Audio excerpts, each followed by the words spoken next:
अस्सलामुअलैकुम दोस्तों, उम्मीद है आप लोग खैरियत से होंगे। दोस्तों, आज की इस वीडियो में हम बात करेंगे कि वो कौन से लोग होते हैं, वो कौन से मरीज़ होते हैं कि जिनके एलडीएल कोलेस्ट्रॉल को कम करना ज़रूरी है। और जब मैं कम करने की बात कर रहा हूँ, वो हैरान-कुन हद तक कम करना ज़रूरी होता है। ये लोग वो होते हैं कि जिनको ना सिर्फ़ ये कि पहले दिल का अटैक हो चुका है, जिसको हम एथेरोस्क्लेरोटिक कार्डियोवैस्कुलर डिज़ीज़ कहते हैं, बल्कि उनको जो अगला अटैक है, उसका भी खतरा बहुत ज़्यादा है। यही वजह है कि इनका जो एलडीएल कोलेस्ट्रॉल का लेवल है, उसको हम 55 यानी 55 मिलीग्राम पर डेसीलीटर के करीब-करीब रखना हमारी ख्वाहिश होती है। लेकिन ऐसे लोग कि जिनको दिल का अटैक पहले से हुआ हो, लेकिन उनको नेक्स्ट जो अटैक है, दूसरा जो अटैक है, उसका बहुत ज़्यादा खतरा ना हो, तो उसपे हमारी कोशिश होती है कि हम 70 मिलीग्राम पर डेसीलीटर तक ले आएँ या इतना रखें एलडीएल कोलेस्ट्रॉल को।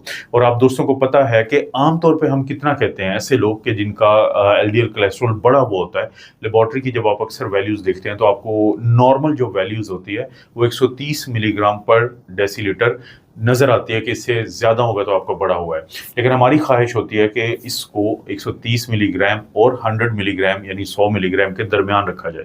आखिर क्यों ज़रूरी है, और वीडियो के आखिर में, बिल्कुल आखिर में मैं ये बता दूंगा कि वो कौन से तरीके, दवाइयाँ हैं, या किस तरीके से लाइफस्टाइल में भी क्या तब्दीली है कि जिससे आपने ये 55 वाला या 70 मिलीग्राम पर डेसीलीटर वाला टारगेट हासिल करना है।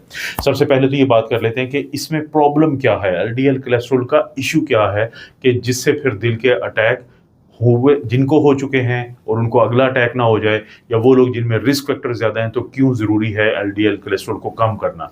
दरअसल अगर आप उस क्लॉट का जायज़ा लें, वो खून का लोथड़ा, या जिसको हम क्लॉटिंग का अमल कहते हैं, जो खून की नालियों में बन जाता है, ख़ास तौर पे यहाँ पे क्योंकि दिल के अटैक की हम बात कर रहे हैं, तो दिल के अटैक में जो खून की नालियाँ जो अहम होती हैं, कोरोनरी आर्टरीज़, इसी तरह से कैरोटिड आर्टरी जो फालिज के अक्सर अटैक होते हैं, या टांगों की खून की नालियाँ, तो वो एथरोमा, वो क्लॉट जो कि एथेरोस्क्लेरोसिस नामी एक अमल के नतीजे में जन्म लेता है, जब हम गौर करते हैं कि उसके अंदर क्या-क्या मौजूद है, तो उसके अंदर जो बाकी चीज़ों के अलावा एक अहम चीज़ होती है, वो एलडीएल कोलेस्ट्रॉल है।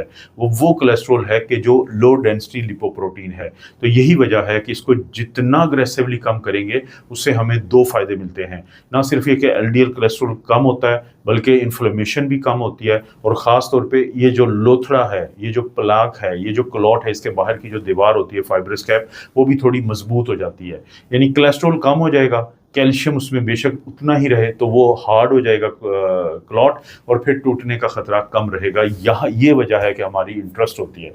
अब कैसे आप इसको मुमकिन बना सकते हैं, क्या वो तरीका है, और अच्छा ये पता कैसे चलता है कि कोई जो क्लॉट है कि उसके अंदर ये तब्दीली आ रही है। आज के दौर में वो टेस्ट आ चुके हैं जो रिसर्च लेबॉर्ट्रीज में किए जाते हैं। कुछ वो टेस्ट हैं जिनसे पहले से आप वाकिफ हैं। मिसाल के तौर पे एक होता है सीटी कोरोनरी एंजियोग्राफी। सीटी कोरोनरी एंजियोग्राफी एक ऐसा टेस्ट है कि जिसमें कैथेटर तो आपके जिस्म में नहीं डाला जाता, लेकिन आपको एक दूध या टीका लगाया जाता है, और फिर आपकी खून की जो नालियाँ, कोरोनरी आर्टरीज हैं, उनके अंदर क्लॉटिंग को देखा जाता है। और ये सीटी स्कैन की एक टेक्निक होती है, और ना सिर्फ ये देखा जाता है, बल्कि आपकी खून की नालियों में कैल्शियम स्कोर क्या है, तो उसको भी मालूम किया जाता है, और उसके लिए दूध या टीके की ज़रूरत नहीं होती। दूसरा, फिर आप वाकिफ होंगे कैरोटिड अल्ट्रासाउंड। ये जो खून की नाली, जो दिल की खून की बड़ी नाली जब जाती है खून को लेकर अयोर्टा, तो जो ऊपर की तरफ जो जा रही होती है, उसका एक हिस्सा, उसको हम क्या कहते हैं, कैरोटिड आर्टरी। तो उसका भी एक अल्ट्रासाउंड तमाम दोस्त जानते हैं कि हम खून के बहाव को देखते हैं, वहाँ पे लोथड़ा तो नहीं मौजूद है, उसको पकड़ते हैं कैरोटिड अल्ट्रासाउंड की मदद से। तो ये 2 टेस्ट से तो आप बहुत वाकिफ़ हैं, लेकिन 1-2 टेस्ट और मैं आपको ऐसे बताता हूँ, बल्कि 3 टेस्ट बताता हूँ जो हमें इस लोथड़े के बारे में बताते हैं। एक को हम कहते हैं इंट्रावैस्कुलर अल्ट्रासाउंड। जैसा कि नाम के से ज़ाहिर है, खून की नाली के अंदर ये अल्ट्रासाउंड करके ये जो क्लॉट होता है, लोथड़ा होता है, उसकी साख्त को देखा जाता है।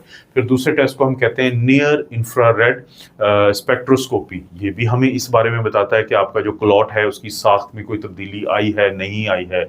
और एक लास्ट जो टेस्ट होता है, उसको हम कहते हैं ऑप्टिकल कोहेरेंस टोमोग्राफी, कि सीटी स्कैन उस टाइप का कि जो उस क्लॉट की साख्त के बारे में आपको बताता है। तो ये मुख्तलिफ किस्म के वो टेस्ट हैं जो आज के दौर में, जब आप लाइफस्टाइल को तब्दील करते हैं, जब आप दवाइयों को तब्दील करते हैं, तो आपका जो एलडीएल कोलेस्ट्रॉल कम होने से जो क्लॉटिंग मुस्बत अंदाज में तब्दील होता है, तो उसको हम ऑब्जेक्टिवली, हम यानी खुद देख सकते हैं इन टेस्ट, जो टेस्ट होते हैं, इनकी मदद से।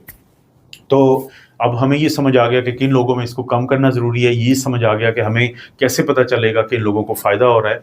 तो सबसे आखिर में बात करते हैं कि क्या तरीके होते हैं इसको इतना नीचे लाने के एलडीएल कोलेस्ट्रॉल के, किस तरीके से आप इतना ज़्यादा कम कर सकते हैं।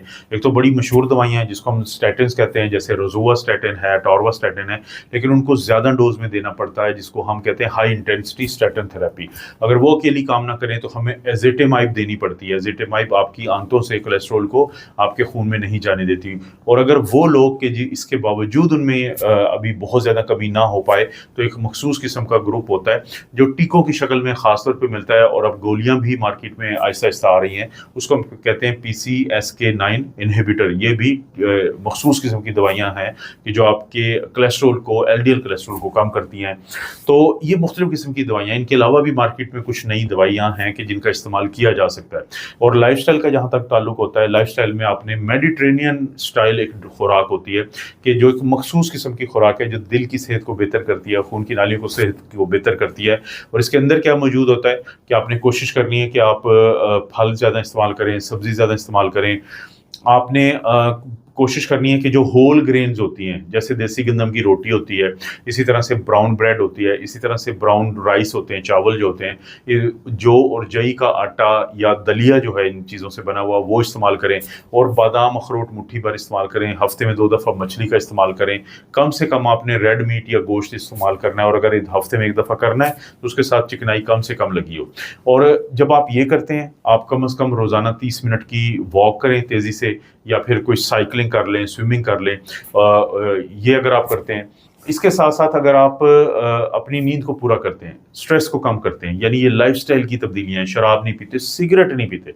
सिगरेट पीते हैं तो छोड़ देते हैं, क्योंकि सिगरेट तो आपकी खून की नालियों को बहुत ज़्यादा ज़ख्मी करती है और ये क्लॉटिंग की वजह बनती है। तो ये लाइफस्टाइल, ये दवाइयाँ, ये सब आपको मुमकिन बनाती हैं आपके कोलेस्ट्रॉल को बहुत हद तक बेहतर करना। और ख़ास तौर पे वो लोग जिनको दिल का पहले अटैक हो चुका है, जिसको हम एथेरोस्क्लेरोटिक CVD कार्डियोवैस्कुलर डिजीज़ कहते हैं, तो उनको दूसरे अटैक से बचने के लिए बहुत ज़रूरी है कि अपने LDL कोलेस्ट्रॉल को 55 के करीब रखें, 70 से कम रखें, तो जिससे सबसे ज़्यादा फ़ायदा होगा। आप कमेंट सेक्शन में बताएं आपका कितना कोलेस्ट्रॉल है। आप अपने इस कमेंट सेक्शन में बताएं कि आपके रिस्क फैक्टर क्या हैं। क्या आपका वज़न ज़्यादा है? क्या आप सिगरेट पीते हैं? क्या आपके ख़ानदान में दिल का मसला है? क्या आप शुगर के मरीज़ हैं? आप ब्लड प्रेशर के मरीज़ हैं? या आपका कोलेस्ट्रॉल का टेस्ट आया कितना है? तो रिस्क फैक्टर क्या है और आपका लेवल क्या है? तो इसके ऊपर हम कमेंट सेक्शन में एक बहस करेंगे कि आपका ये लेवल कितना और कैसे कम कर सकते हैं।